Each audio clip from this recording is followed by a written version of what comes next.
السلام علیکم ورحمۃ اللہ وبرکاتہ۔ جیسا کہ آپ حضرات جانتے ہیں کہ رمضان المبارک کو قرآن مجید سے خصوصی تعلق ہے، اور رب ذوالجلال نے قرآن مجید کو رمضان المبارک میں بڑے اہتمام کے ساتھ اتارا ہے۔ اور قرآن مجید ایسی اللہ کی واحد کتاب ہے جس کی حفاظت کی ذمہ داری خود اللہ تعالیٰ نے اپنے ذمے لے رکھی ہے۔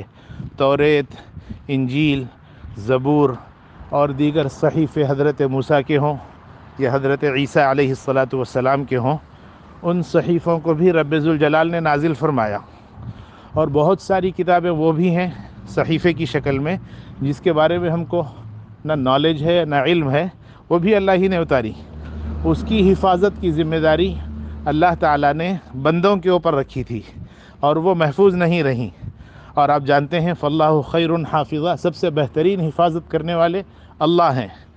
تو اللہ تعالیٰ نے قرآن مجید کی حفاظت کا فیصلہ فرمایا، اس لیے قرآن کی حفاظت کو بندوں کے حوالے نہیں فرمایا، بلکہ قرآن مجید کی حفاظت کو اللہ نے اپنے ذمے لیا۔ انا نحن نزلنا الذکر وانا لہ لحافظون، کہ ہم نے ہی قرآن مجید کو اتارا ہے اور ہم ہی قرآن مجید کی حفاظت کرنے والے ہیں۔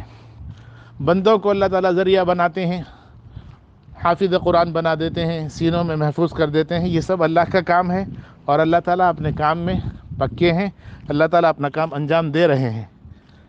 قرآن کے الفاظ بھی قرآن ہیں، قرآن کے معانی بھی قرآن ہیں، اور قرآن کا جو مفہوم ہے وہ بھی قرآن ہی سے تعلق رکھتا ہے۔ تو قرآن کی تلاوت جیسے ثواب ہے، قرآن مجید کا ترجمہ وہ بھی ثواب کی بات ہے، اور قرآن مجید کا مفہوم، اس کے معانی کو جاننا، یہ بھی ثواب کا کام ہے۔ دیکھیے، قرآن مجید ایک ایسی کتاب ہے جس کو دیکھنا ثواب، جس کو پڑھنا ثواب، جس کو سننا ثواب، جس کے بارے میں غور و فکر کرنا ثواب، جس کے معانی میں غوطہ زن ہو جانا اور اس کے معانی کو غور و فکر سے سوچنا، یہ بھی ثواب۔ سب کام اللہ نے قرآن سے متعلق جتنی چیزیں ہیں سب ثواب کی بنا دی ہیں۔ امت مسلمہ اس وقت میں عالم غیر عالم، حافظ غیر حافظ، عوام غیر عوام، کسی کا فرق کیے بغیر قرآن کے الفاظ کی طرف تو بہت حد تک فکریں ہو رہی ہیں، اور قرآن کے معانی کی طرف فکریں نہیں ہو رہی ہیں یا کم ہو رہی ہیں۔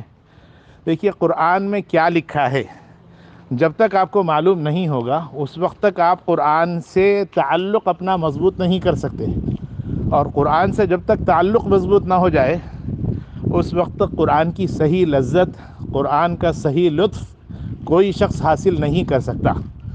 اس لیے قرآن کو معانی کے ساتھ پڑھنے کی فکر کی جائے۔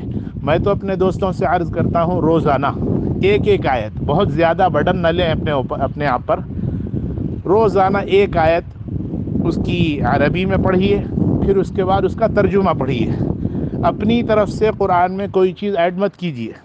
قرآن مجید کا ہر لفظ یہ ذہن میں رہے کہ اللہ کا کلام ہے، اور اللہ کے کلام میں ہماری اپنی رائے کی کوئی اہمیت نہیں ہے۔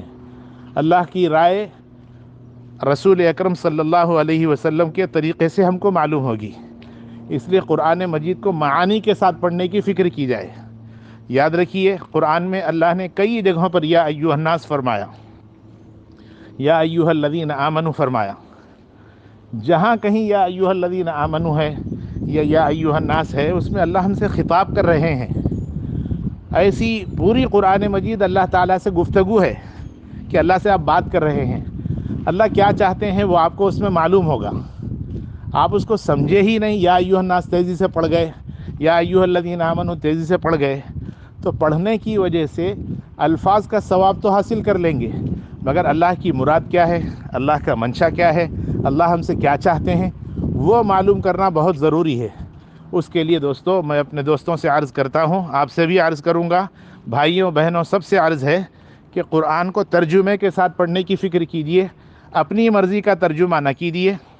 ترجمے میں مارکیٹ میں بہت سارے ترجمے ملتے ہیں، کسی عالم دین کا قرآن مجید کا جو ترجمہ ہے وہ ترجمہ پڑھیے، اردو زبان میں مفتی شفیع صاحب رحمۃ اللہ علیہ کا ترجمہ ہے، فتح محمد خان صاحب جالندھری کا ترجمہ ہے، مولانا عبد الکریم پاریک کا ترجمہ ہے، مولانا خالد سیف اللہ رحمانی صاحب، مفتی تقی عثمانی صاحب، حضرت مولانا اشرف علی صاحب تھانوی رحمۃ اللہ علیہ، اور بھی کئی علماء کرام نے ترجمے کیے ہیں۔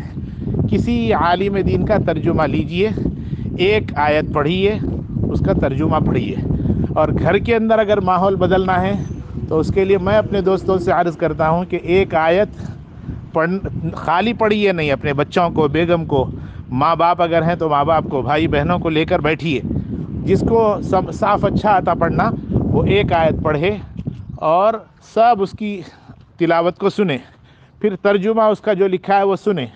انشاءاللہ ایک دن آئے گا ایک ایک آیت کر کے 6,666 آیتیں ہیں، 6,666 دنوں میں آپ قرآن مجید کے ترجمہ اور قرآن کے الفاظ پر ایک اپنی نگاہ ڈال لیں گے، اور بہت ممکن ہے اس سے اللہ آپ کے اندر نور پیدا کرے گا، اور آپ کے اندر ہدایت کا نور اگر آ گیا تو پھر آپ کے ایمان کو کوئی متزلزل نہیں کر سکتا۔ اللہ ہم سب کو عمل کی توفیق نصیب فرمائے۔ السلام علیکم ورحمۃ اللہ۔